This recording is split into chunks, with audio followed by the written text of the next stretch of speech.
Joining me, former Hereford United defender Michael Townsend. Michael, you joined the club in the summer of 2010. Simon Davey was the manager.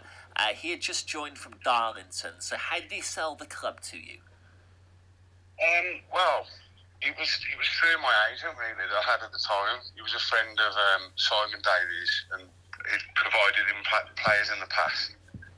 And he just called me up, do you want to come down and have a chat, find out about the club, find out about himself and his plans. So I met up with him, and I liked what I heard. I knew one or two of the players that was already there, like Stuart Fleetwood and Rob Forde, and I knew there was quality there, and obviously the history that the club's got behind it. So it was just a good fit, really, and yeah, we kind of just agreed it there and then. We had a good start to the season. We beat Crewe. We then drew with Cheltenham, but then the wheels came off. We didn't do much after that. Simon Davey was sacked. Why do you think that he couldn't get the team gelling? I don't know. Well, football can be a bit of an enigma, really, at times. You can fill a squad full of good players, or even indifferent players, and have like similar different results, if you know what I mean. And then I don't know. I think it was the system. If I have to be brutally honest, that we was playing, I don't think it quite suited the players that we had. I think we was playing a 4 at the back and a bit of a lopsided 3 in midfield, with not really a left winger.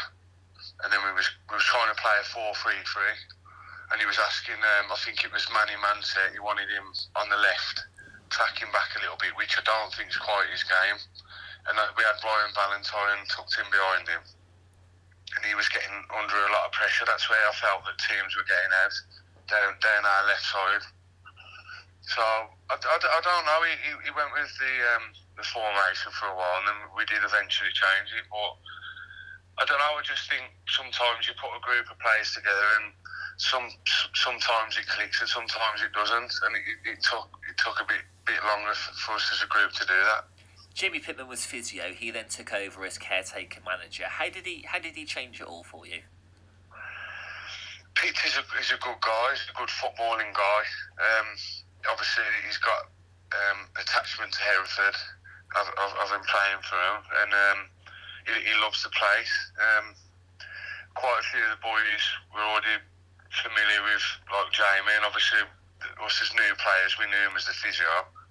And he was just an enthusiastic guy, and I think that the pressure can build when results, especially at the start, if you have a bad start, if you don't get your first win on the board, the pressure can mount. And I think Pitts did well to take the pressure off.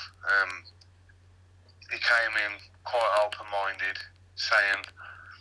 giving us the message of, lads, there's no calling me gaffer, or I just want to start turning it around as much as you boys. And he didn't really know if he had a job promised at the end of it, if you know what I mean. I think it was just, let's do the best with what we got, and we've got a game on Saturday, and let's take it one step at a time, and that's what we did.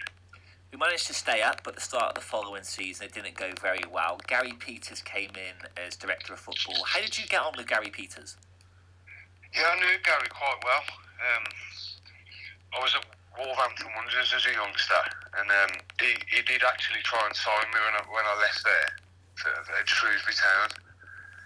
He'd come to watch me a few times in the reserves. I think he had a heads up that I was getting released, and I did actually go and meet him at the old meadow in Shrewsbury, and he offered me quite a good deal and told me I was struggling down towards the bottom of League 2. And instantly, I really like Gary Peters.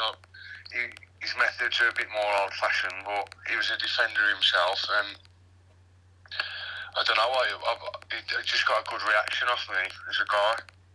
But I did have interest at Cheltenham, where my old manager John Ward and Keith Downham was, and I trusted them because I'd already worked with them, if you know what I mean. And I just wanted to stay with what I knew, so to speak. So yeah, when Gary came in, yeah, it was just good to see a friendly face, really. And he sat me down and said, I think the characteristics of your game, he's going to, if we can get 1 or 2 more around us doing that, that is going to be the way to see us out of trouble. Do you think if Gary Peters had been given full control, we would have stayed up that season? Hindsight's the beautiful thing. The cliche comes out again. Football's full of them. It's a maybe, but I don't think that it was for the want to triumph. Right down from the chairman, the fans supporting us, the players trying their best. You can look back now and say some people have divided opinion on it. Do you give a new guy a chance and fully back him, or whether we had a mix of too much, I don't know. With Gary looking over Jamie's shoulder, and do you know what I mean? Too many cooks, so to speak. But it wasn't for the want to triumph from the chairman, really, all the way throughout the club. The following season, Martin Forde took over as manager. How did you get on with him? Yeah, Martin was fine. I think I've come across him a couple of times playing against his teams. He had a diplomatic approach, laid back guy, knew his football, tactically astute, set us up well, trained us well. We had a really good pre-season, and I thought we brought some good players to the club. That season you were injured. Did it make you feel bad that you weren't able to contribute to the team? Yeah, you're getting wages but not able to play. It always does. I've always been. I think I've played most games. The first couple of years I've been there, I came with niggles as well and knocks and bangs. That's not the name of the game. It's surviving. You never play when you're fully fit.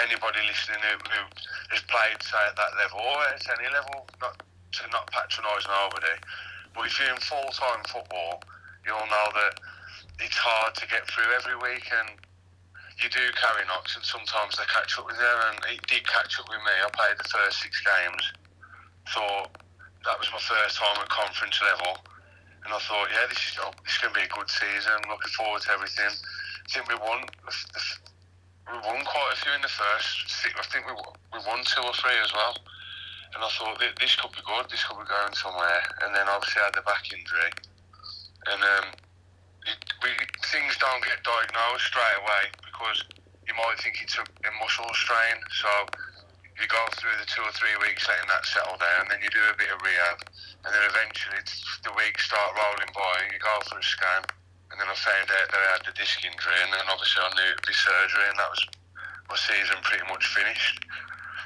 How much did it surprise? So it was frustration. Being injured as any sportsman or woman is frustrating. How much did it surprise you that the club was liquidated 2 years after you left? Well, it just seemed to be a downward spiral. I just think financially some of the decisions possibly made, it all come to a head. And obviously, like Richard O'Kelly, Lenny Lawrence came to the club, Gary Peters, trying to keep the club afloat, and we all failed, really, if we're being honest. As a complete group who was there, as a collective, we did fail. We failed the town and the club. There's no way going around that, really, because we did go down. But to answer your question, it was surprising to see such a big club, such a fantastic support, get liquidated. But obviously now they're on the uprise and doing well, so that's the most pleasing thing, really. After you left Hereford, you went to Tamworth. Are you still playing football now? Yeah, well, unfortunately, the tail of the tape don't sound good. I played quite a lot of football at Evo Stick Prem level after I left Tamworth. And for about 4 years I've had no injuries, and then I've actually suffered a knee injury in pre-season, which I think I'm going to need surgery on. But I'm with Russell Olympic at the moment, so I'm hoping that's going to be a quick nip and tuck thing, and then I should be back just before Christmas.